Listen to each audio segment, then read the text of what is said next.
നന്ദന പറഞ്ഞതോർത്തപ്പോൾ ശ്രീത് വിഷമിച്ചിരിക്കുന്നുണ്ടായിരുന്നു. ശ്രീത് പറയുന്നുണ്ടായിരുന്നു, ഇവിടെ എല്ലാവരും ഞാൻ ഫ്രണ്ട്സായിട്ടൊക്കെ കണ്ടിട്ട് എൻ്റെ നേരെ വന്നിട്ട് വേണമെങ്കിൽ പറയാൻ പാടില്ലായിരുന്നു, ഇങ്ങനെ പറയണ്ടായിരുന്നു എന്നൊക്കെ പറഞ്ഞ് ശ്രീത് വിഷമിച്ചിരിക്കുമ്പോൾ ജാസ്മിൻ ശ്രീതുവിനോട് പറയുന്നുണ്ട്, നിനക്ക് ഇവിടെ ആകെ വിശ്വസിക്കാൻ പറ്റുന്ന ആൾ അർജുൻ ആണെന്നുള്ളത്. നിന്റെ മുമ്പിലാണെങ്കിലും അല്ലാതെ ആണെങ്കിലും അർജുൻ നിനക്ക് പണി തരില്ല എന്ന് നിനക്ക് ഉറപ്പായിട്ട് വിശ്വസിക്കാം. ആകെ നിനക്ക് വിശ്വസിക്കാൻ പറ്റുന്നത് അർജുനാണെന്ന് പറയുന്നുണ്ട്. ഞാൻ പോലും ചിലപ്പോൾ ഗെയിമിന്റെ ഇതിൽ നിനക്കെതിരെ പറയുകയൊക്കെ ചെയ്യാം, പക്ഷെ അർജുൻ ഒരിക്കലും അങ്ങനെ ചെയ്യില്ല എന്ന് പറയുന്നുണ്ട്. എനിക്ക് നിന്നെ മാത്രമാണ് വിശ്വാസമുള്ളൂ എന്ന് ശ്രീതുവിനോട് അർജുനും പറയുന്നുണ്ട്.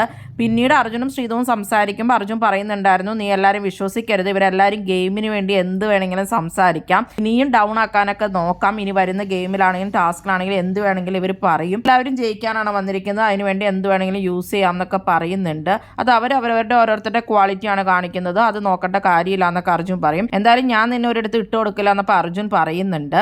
എന്തായാലും നിന്നെ ട്രസ്റ്റ് ചെയ്യുന്നുണ്ട്, അതുപോലെ തന്നെ എനിക്ക് ആകെ ട്രസ്റ്റ് ഉള്ളത് നിന്നെയാണെന്നും ഞാൻ അതുകൊണ്ട് ഒരിക്കലും നിനക്കെതിരെ കളിക്കില്ല എന്നൊക്കെയാണ് അർജുനായിട്ട് ശ്രീതുവിനോട് പറഞ്ഞത്.